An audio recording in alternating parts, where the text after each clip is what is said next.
सुखदुःखे समे कृत्वा लाभालाभौ जयाजयौ ततो युद्धाय युज्वस्व नैवं पापमुवाप्नयसि नैवं पापमुवाप्नयसि।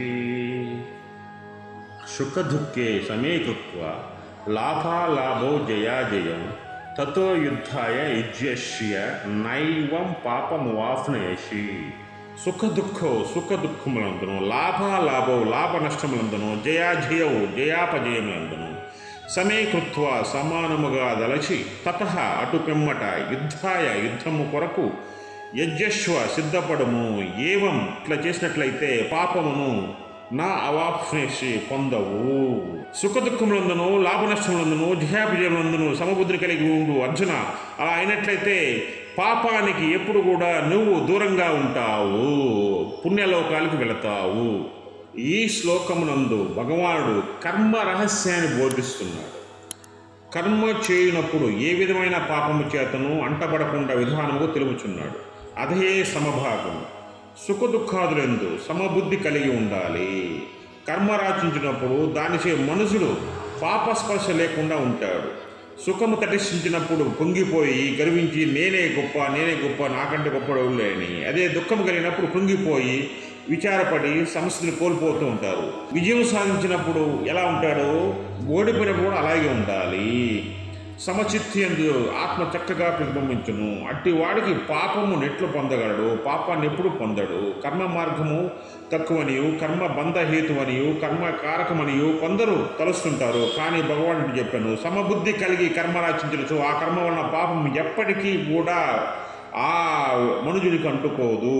కర్మ యందు దోషము లేదు. కర్మ చేయి విధానమునందు మాత్రమే దోషం అనేది ఉంటుంది. అది పాపమా పుణ్యం అనేది.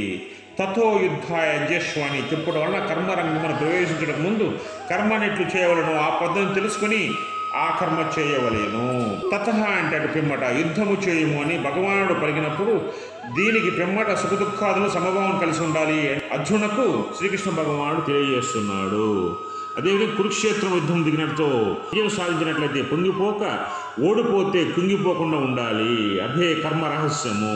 ఈ కర్మను పొందాలంటే జ్ఞానాన్ని కూడా పొంది ఉండవలను. ఇక్కడ శ్రీకృష్ణ భగవానుడు చెప్పే అంశం ఏంటంటే అదేవిధంగా శ్రీ రామచంద్ర సిద్ధాంతి మాటల్లో ఏమొస్తుందంటే ఎవరైనా సరే కర్మ చేయక తప్పదు. అది సకర్మ వికర్మ అని రెండు విధాలుగా ఉంటుంది. నీకు సకర్మం చేయాలి అంటే ఏం చేయాలి? సమాజానికి మేలు కలిగించే అంశాలు, కుటుంబానికి మేలు కలిగించే అంశాలు చేయాలి. అదేవిధంగా ఎదుటివాడిని మోసం చేయటం, ఎదుటివాడిని దూషించడం, ఎదుటివాడిని పతనాన్ని కోరుకోవడం ఇవన్నీ వికర్మలు. అటువంటి కర్మలు చేసినట్లయితే వాడు ఎప్పటికి కూడా మోక్షాన్ని పొందలేడు. మనుషులకు అనుకూలమైనవి, ప్రపంచ శాంతికి అనుకూలమైనది, ప్రకృతికి అనుకూలమైన కర్మలు మాత్రం చేయాలి. అలా చేయడం వల్ల భగవంతునికి ఎవరైనా సరే దగ్గర అవుతారు. యుద్ధరంగమున అర్జునుడిగా ఆయన చెప్పేందంటే అర్జున నువ్వు యుద్ధం చేయి, విజయమో వీరస్వర్గమో తెలుసుకో. విజయం సాధిస్తే కుంగిపోకు, ఓడిపోయినా సరే దుఃఖించకు. అదే కర్మ సిద్ధాంతం అని శ్రీకృష్ణ భగవానుడు అర్జునుడికి ఉపదేశం చేస్తున్నారు. జై శ్రీకృష్ణ, జై శ్రీకృష్ణ, జై శ్రీ.